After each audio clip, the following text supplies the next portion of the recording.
whatever the conflict was, it resulted in this motorist getting out of his vehicle. And as you can see, if you can see, you will see that this gentleman, he has stepped out of his vehicle, and you see his arms extended towards the car in front of him, and he is unleashing a rain of fire. He's shooting at the motorist in front of him.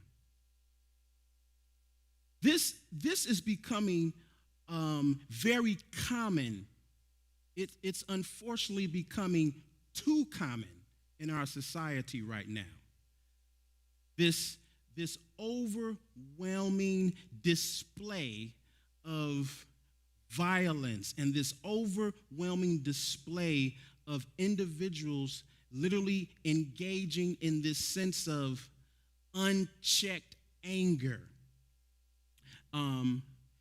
Highway shootings on the expressway in Chicago is becoming, unfortunately, almost like an every other day practice in our world. There's another image that I'd like for you to take a look at.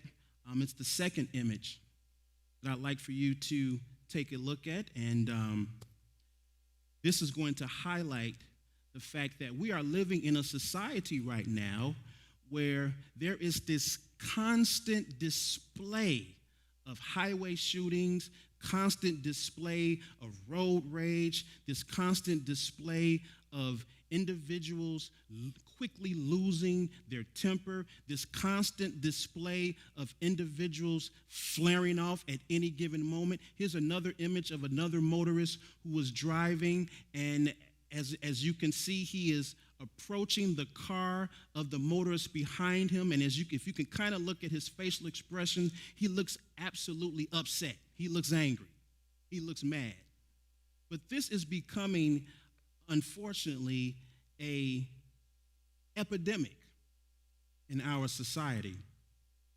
And as I mentioned earlier, all of the constant highway shootings that you're hearing about that's happening here in Chicago. We can go ahead and take that image down. Thank you. All of the highway shootings that's happening here in Chicago. Also, if you remember, a couple of weeks ago, there was a young girl in Pensacola, Florida, who happened to just be waiting for the bus. She was waiting for, I believe, her school bus as she was making her way to school. And there was an individual who jumped out of his vehicle and attempted to kidnap the little girl.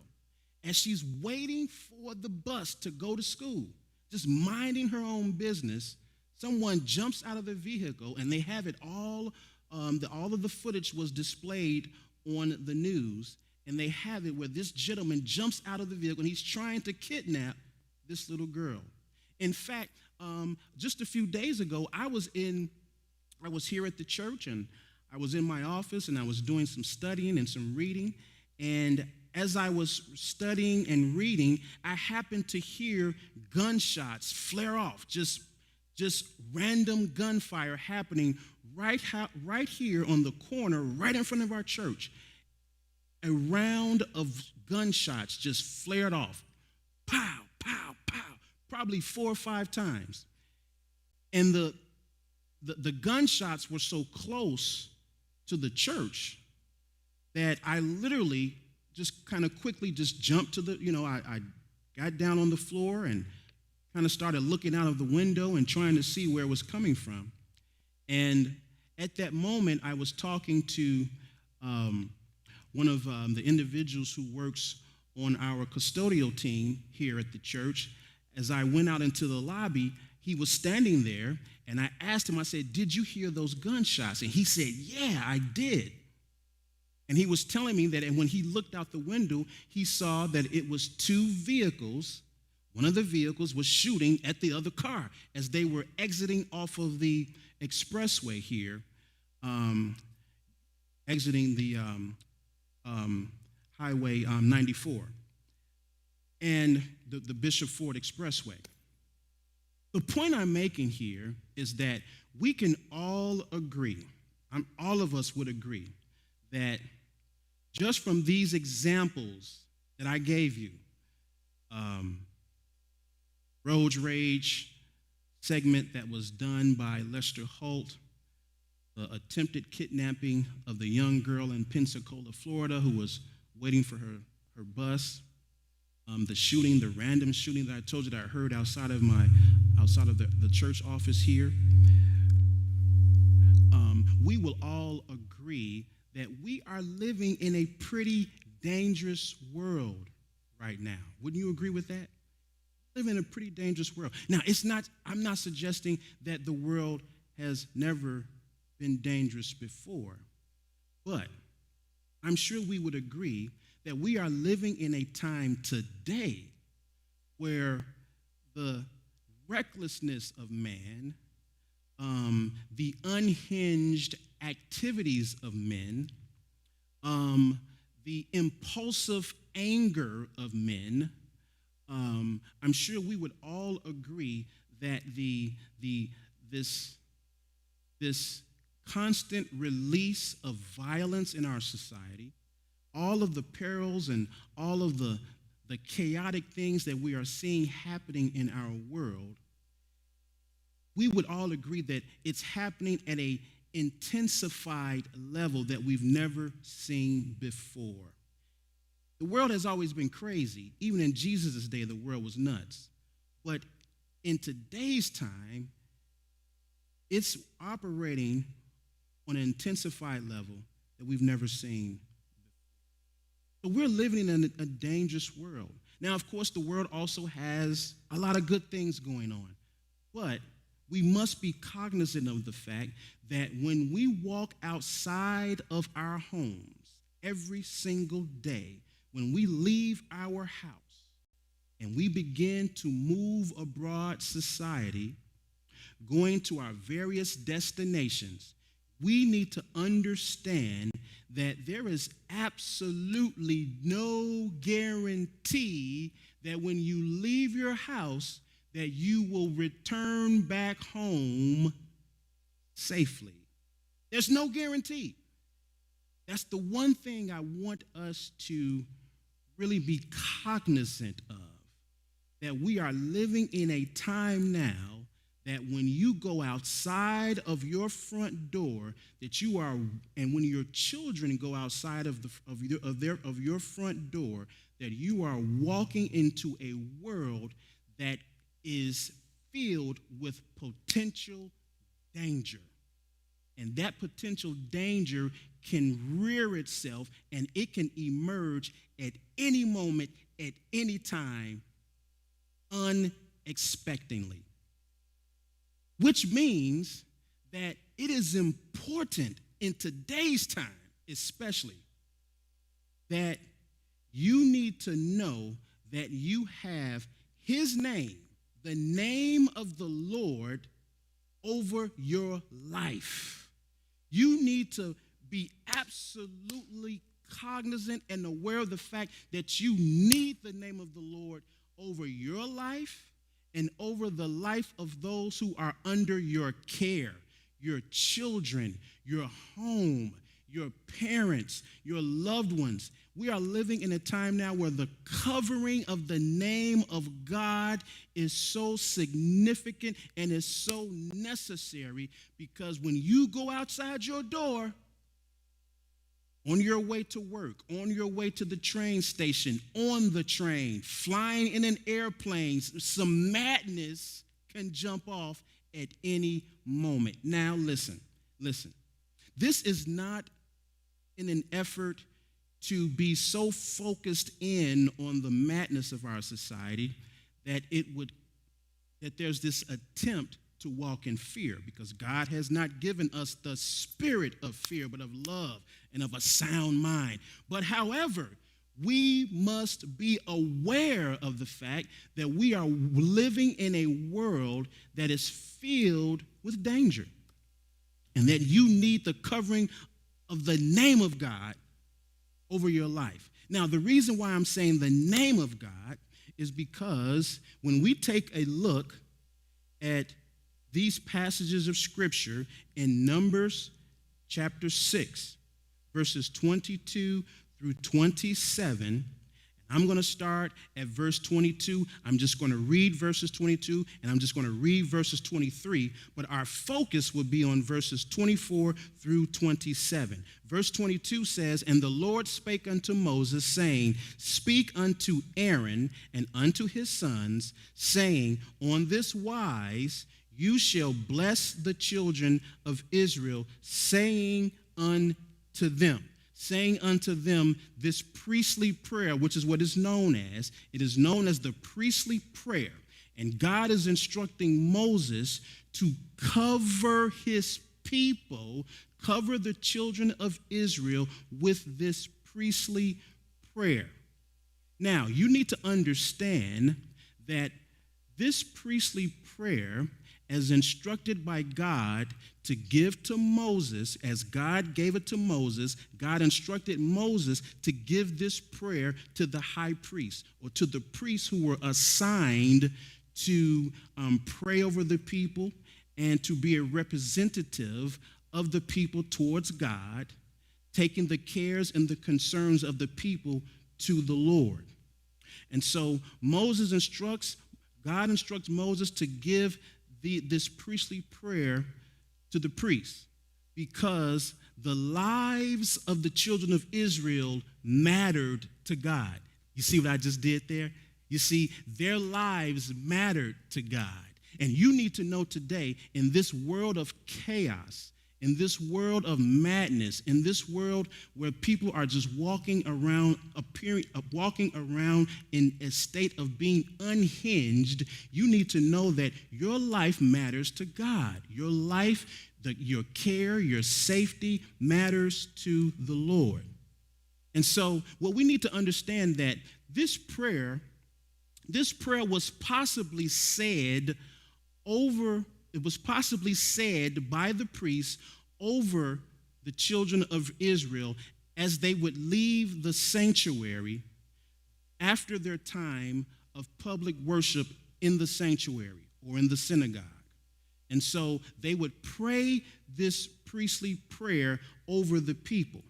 And the prayer communicates the desire of the Lord to invest his name with his people, to invest his name with his people, to extend or lend his name towards his people as a covering over his people, which is a representation of his presence, that he would be with them as they left the sanctuary, that the priest would pray the name of the Lord be upon the children of Israel. So as they leave the sanctuary, they are walking under the canopy of the protection, walking under the canopy of the name of the Lord, which represented his presence going with them in their everyday setting.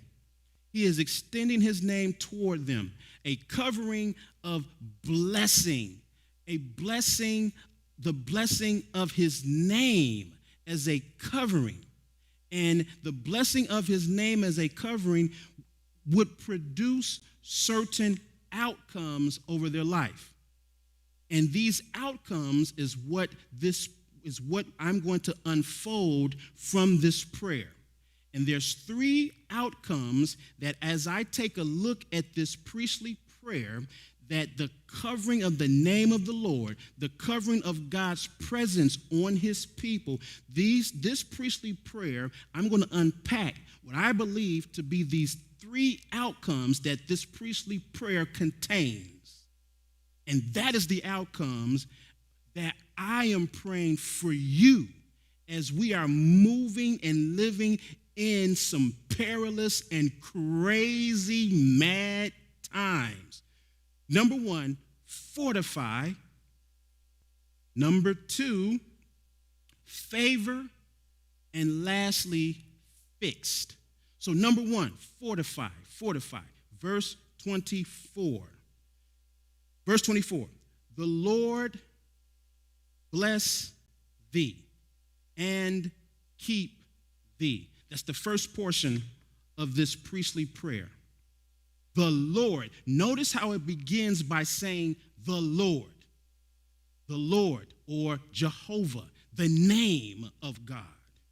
That what comes after saying the Lord, it will result in the children of Israel being blessed, that they will be fortified or shielded or hedged in by the covering of the Lord, by the covering of his name on their life, by the covering of his presence on their life, that they will be shielded with being blessed.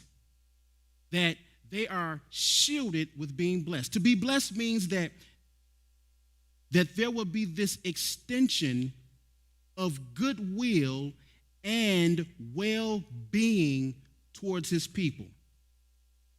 That they will be hedged in or shielded by the hand of God's goodwill and the hand that produces well-being for them. That's the blessing. I know when we tend to think of blessings, we tend to think of material things, but in this situation, we need to see the blessing as being the extension of goodwill and well-being. That as they came and went, they would be shielded. That they would be shielded by the Lord's hand of well-being. Listen, when you and I go out of our homes every day, as we are engaging society, going to the grocery store, going to the gas station, going to the bank, going to our place of employment, going to go visit a friend at the hospital, going to Walmart, you better be cognizant of the fact that you want to be hedged in by the hand of the Lord, whose presence and whose name will be a covering of a hedge of protection by providing you with his good will extended towards you. That well-being will be towards you. Because you do realize that we're living in a society where people don't necessarily value the well-being of others. That they could care less about your well-being. Have you noticed how quickly it's and how easy it is today for others to do harm to other people? And this priestly prayer is stating that may the name of the Lord, may the presence of the Lord release into you his hand that will hedge you in, keep you shielded by his hand of making sure your being is well. That when you go into Walmart, that you go in safely and that you come out safely.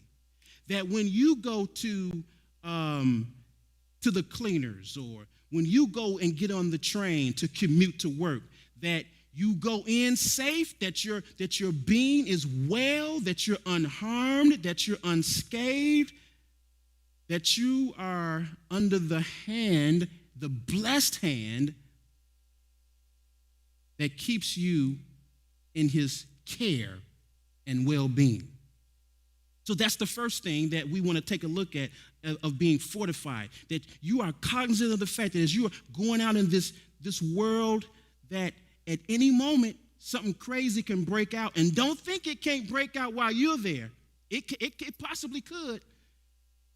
You need to walk in the fact that you need to be aware of the fact that, Lord, when I leave out of this place, that I am hedged in by your hand of blessing, which is overseeing my good will, making sure that I am in a state of well-being, that when I drive on the expressway, that my well-being is maintained.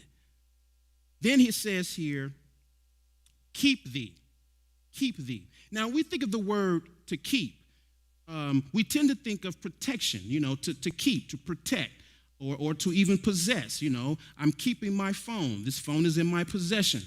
Now, the word keep has this element of protection, but I want us to take a look at this other element that the word keep also entails. The word keep not only entails protection, but it also entails to preserve. That as you and those under your care, you and your loved ones, this is what this priestly prayer was placing over the lives of the children of Israel, that as they would go in and out through their daily routine, that they are preserved by God, that his name upon their life, his presence upon their life would preserve them, that they would be maintained, sustained. Here's what I like, held together. Do you not realize that in this time that we're living in, you need to be fortified or shielded by the keeping hand of God? That's the preserving hand of God. Not just protect you as in keeping you safe, but also preserving you or keeping you held together in these intensified evil days. That as the world is losing it, you don't lose it. Let me say that again. That as the world is losing it, as the world is losing its mind, as the world is being unhinged, that you remain hinged, that you remain stable, that you remain calm on the inside. I read this article where it kind of mentioned that many young people, and I believe teenagers, unfortunately had slipped into this place of depression as a result of the pandemic. This sense of loneliness, this sense of hopelessness, this sense of not feeling cared for. You see, because what has happened is that the times that we are in today are so evil, are so wicked, that the recklessness of our world has increased at such a level where when you look at the news, you can't help but say to yourself, what is going on? This world has literally gone mad. You need to have the name of the Lord on your life. You need to have the presence of the Lord as a canopy, as a covering over your life in these crazy times, because you want to be fortified by his keeping you together power. Keep you held together, keeping your mind intact, keeping your emotions stable, keeping you intact, keeping you stern, keeping you strong, keeping you in a state where you are not wrestling with consistent worries and stress. Do you not realize that many individuals are finding it hard to get a good night's sleep? That being able to just sleep peacefully through the night has become, for many people, unfortunately, not a common thing. That while people are sleeping, that their minds are wrestling. Their minds are wrestling with worries and wrestling with stress and wrestling with all kinds of concerns. And this priestly prayer it's contained within it that you are fortified with God's keeping power, that he keeps you held together. As crazy as it is out there, you want to be anchored in here, that you are anchored in here. Keeping your mind held together. One thing I love about aluminum foil is that when you take food and you wrap it in aluminum foil and you place it in an oven or put it on a grill, you will notice that the food, the food, as long as it's wrapped in the aluminum foil, it is held together. It is preserved, and it is preserved from the outside heat or even preserved from the outside cold. That aluminum foil, it wraps itself around the food, and it's keeping that food sustained, maintained, preventing it from spoiling or preventing it from overburning, preventing the heat on the outside from overcooking it on the inside. And I am saying to you that the heat of the craziness of the world on the outside, you need the aluminum foil of the name of God, God's presence, God's spirit with you, preserving you and keeping you and your children, keeping you and yours held together, keeping your home held together, intact, so that the outside elements don't destroy you. Number 2, favor. Favor.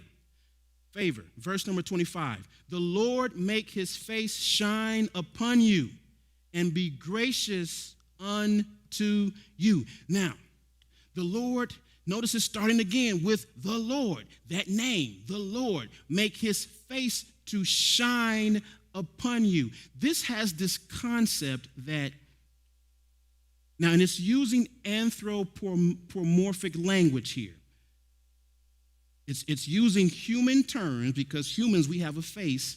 It's using human terms to explain a divine characteristic of God. And so what this is talking about is when the priest would pray this prayer and get to this part of the prayer, as he's praying it over the children, over the people, it's saying that may God's face literally turn towards you. You see how I just turned? That God's face will literally turn in their direction. And that his face would shine upon them.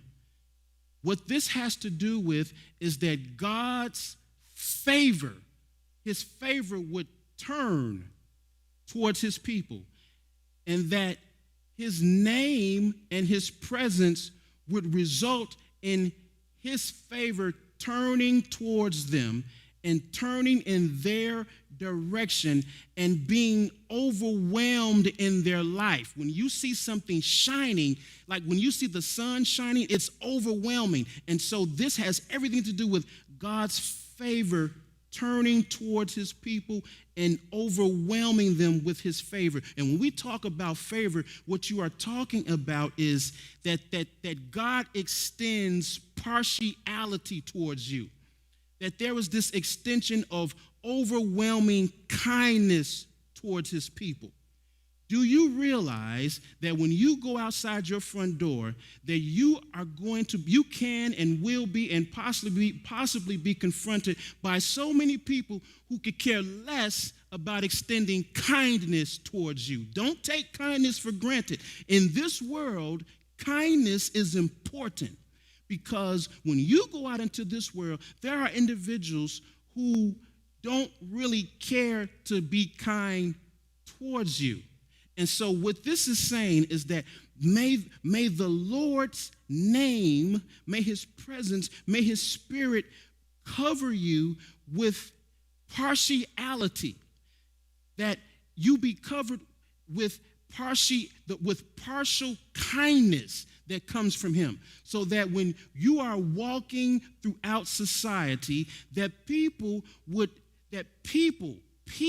who normally would not be kind to other people will by the moving of God's hand will extend kindness towards you. It's a partial kindness that they'll just be kind to you and don't even know why. That's the kind of covering that I want to see prevalent in your life. That as you're moving throughout this world, as you're going to the store, as your children are going to school, that they are covered by the name of God, by the presence of God, that releases an overwhelming, shining extension of his partial kindness that is turned towards you, turned towards your children, turned towards your loved ones, turned towards your home, turned towards you. I want to give you an example. I remember when I worked downtown. I worked downtown for a federal credit union years ago. This was when I was in my early 20s.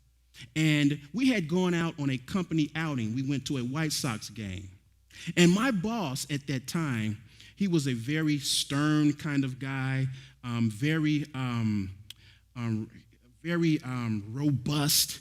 You know, he was the kind of guy, when he walked into the room, you knew he was there in his vocal strength and in his physical presence. This guy was an overwhelming guy. And he was the kind of guy that at any moment he would flare off and just go off on you. I mean, right there in the office.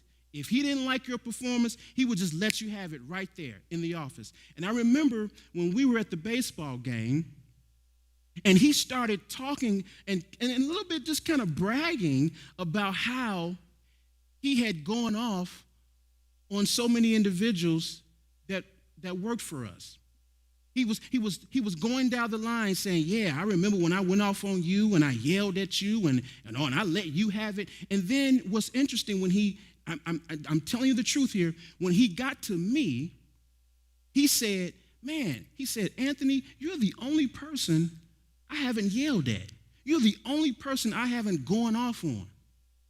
That's interesting, because what that said to me was that he probably wanted to at a time, but because of the face of God that had turned towards my life, that the favor of God that was turned towards my life moved in him, and that when he probably wanted to go off on me, or when he probably wanted to do something hurtful to me, he couldn't do it because the Lord was extending partial kindness to me through him.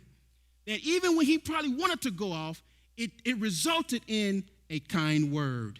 And I am saying to you that when we go out in this world, that when individuals may have it in their heart to do you ill will or to do you harm, that your life will be so covered that it will have this great display of kindness from God that shines in your life, that when people want to do harm to you, they can't do it.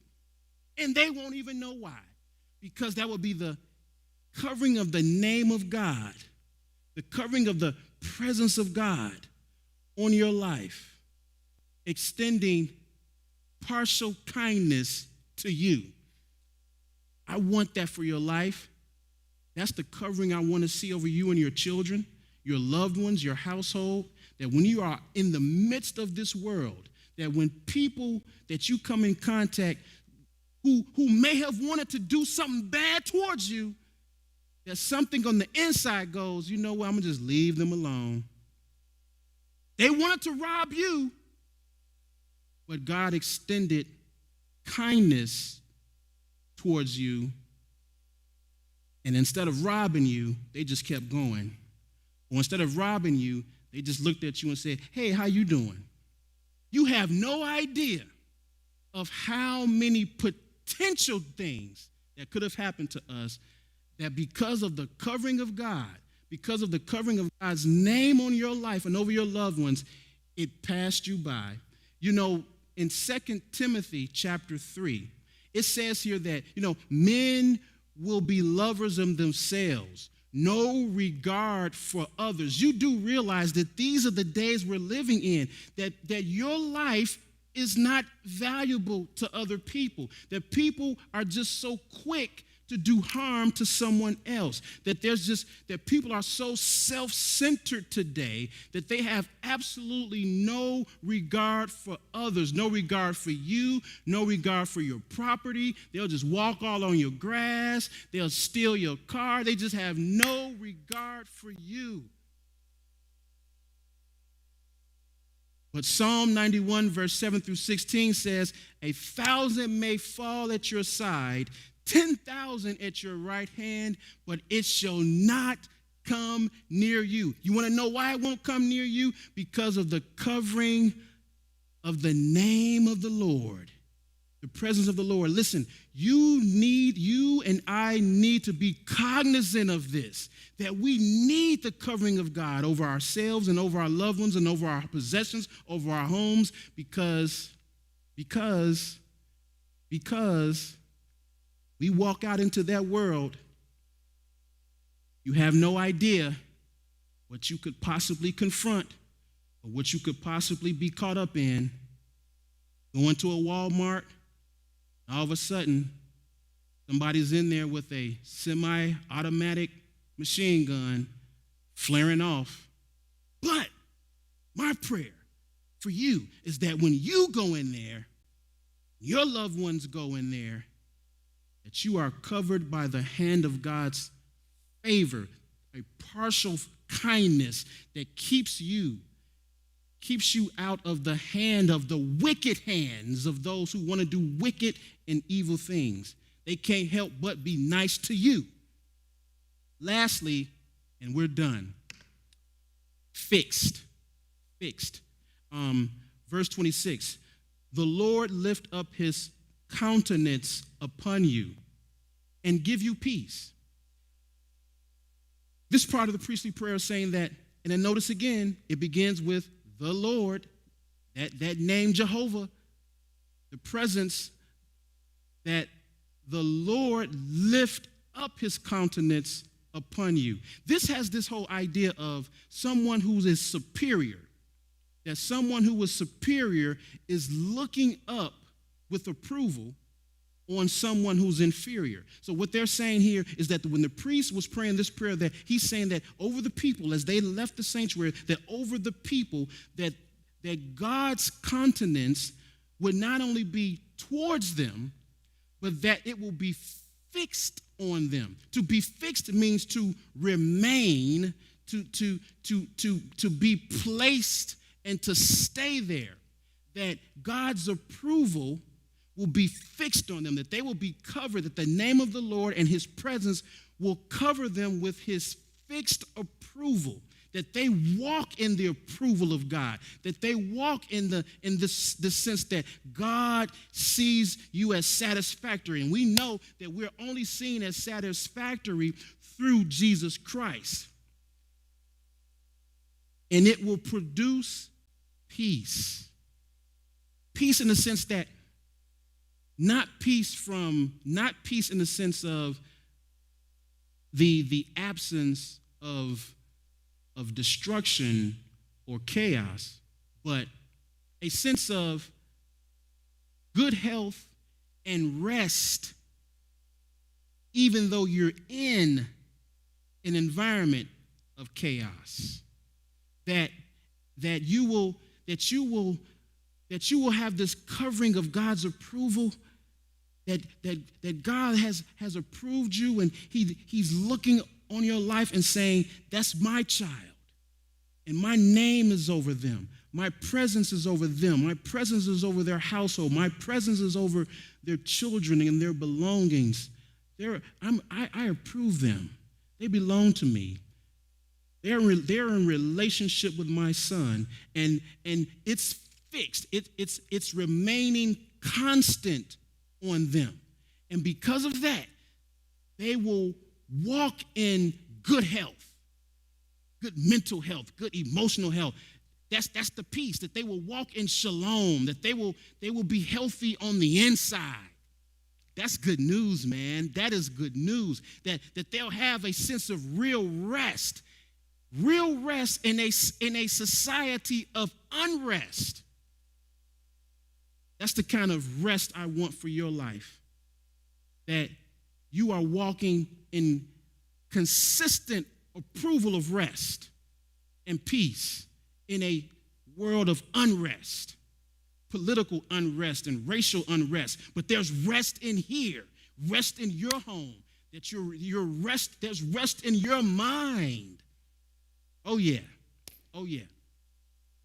Now, let me conclude with this, verse 27.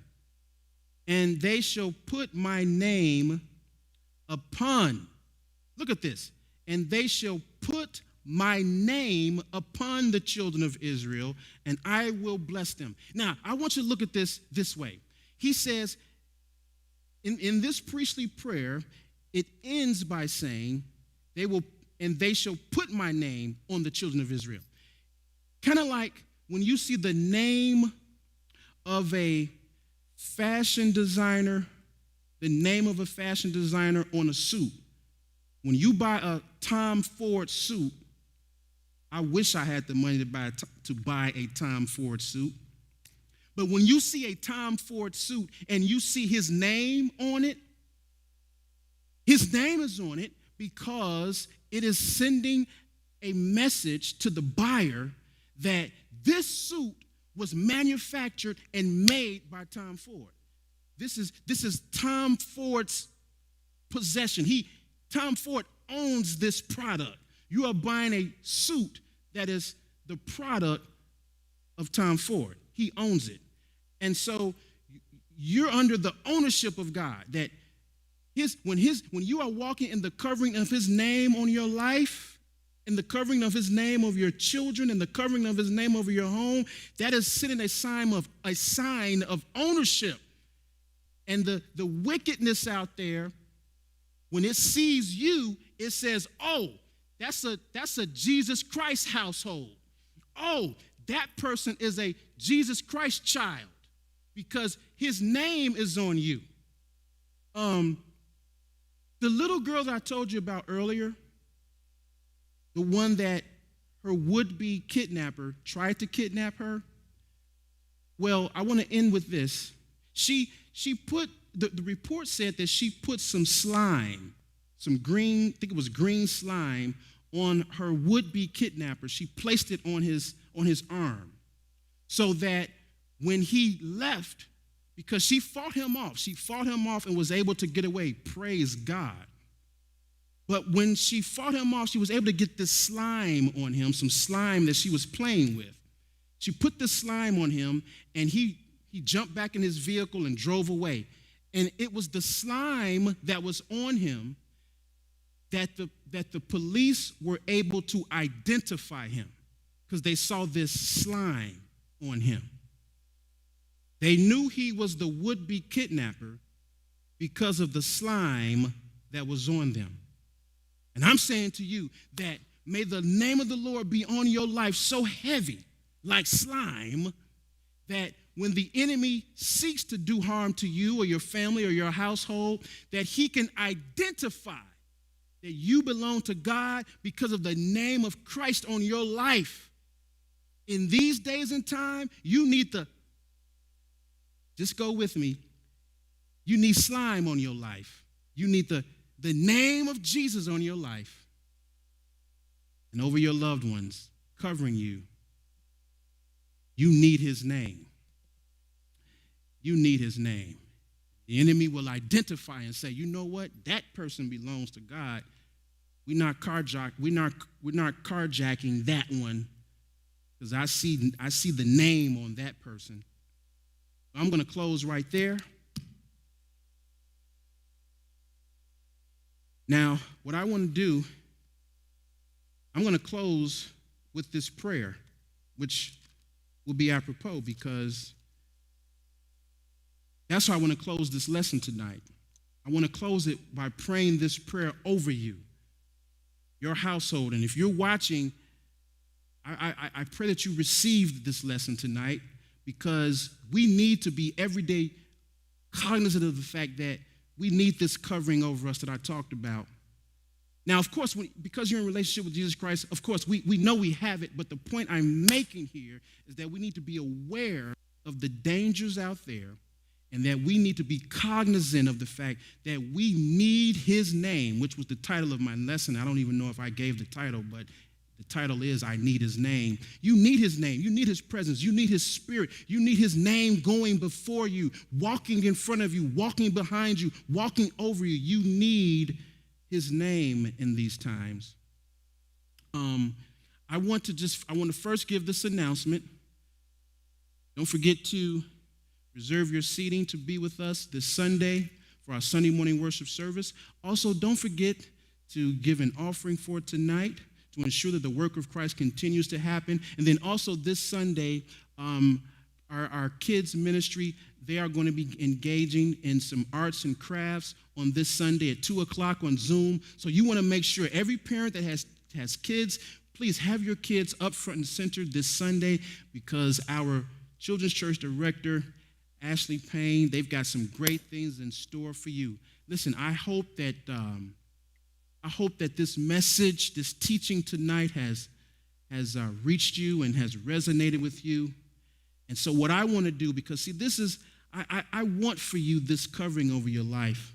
And again, as I've already stated, you have it because Christ is over you. But I want to end by praying this prayer over you. I want to pray this prayer over you. And that's how we're going to close our lesson for tonight. So if you're watching, just lift up your hand. Lift up one hand, two hands out. It doesn't matter. And I'm going to pray this prayer over you. May the Lord bless thee and keep thee. May the Lord make his face to shine upon thee and be gracious unto thee. May the Lord lift up his countenance upon thee and give thee shalom, peace. That's my prayer of you.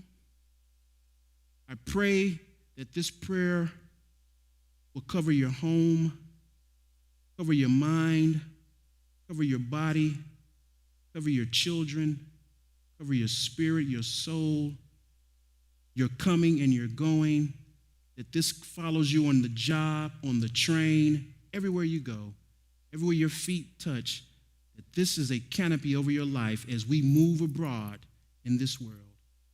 God bless you. May you have a restful sleep tonight because you are owned by Jesus Christ. His name is on your life. God bless you. Love you. In Jesus' name, amen.